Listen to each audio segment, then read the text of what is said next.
नमस्कार. गेल्या 4 दशके मराठी सृष्टी गाजवणाऱ्या ज्येष्ठ अभिनेत्याची प्राणज्योत मालवली असून मराठी विश्वाचा एक तारा पुन्हा निखळला आहे. मित्रांनो, 3 इडियट्स या चित्रपटात बोमन इराणी यांच्या पर्सनल असिस्टंट गोविंदचे पात्र साकारणारे मराठी अभिनेते राजेंद्र पटवर्धन यांचे निधन झाले आहे. गेल्या अनेक दिवसांपासून ते आजारी होते. त्यांनी चाहत्यांकडे मदतीची याचना देखील केली होती.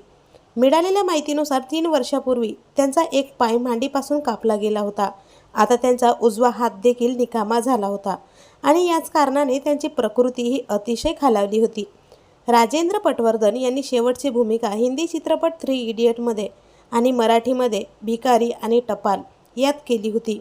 याशिवाय त्यांनी काही चित्रपटांमध्ये भूमिका साकारल्या होत्या. राजेंद्र यांना सतत काम न मिळाल्याने त्यांची घरची परिस्थितीही अतिशय हलाखीची होती.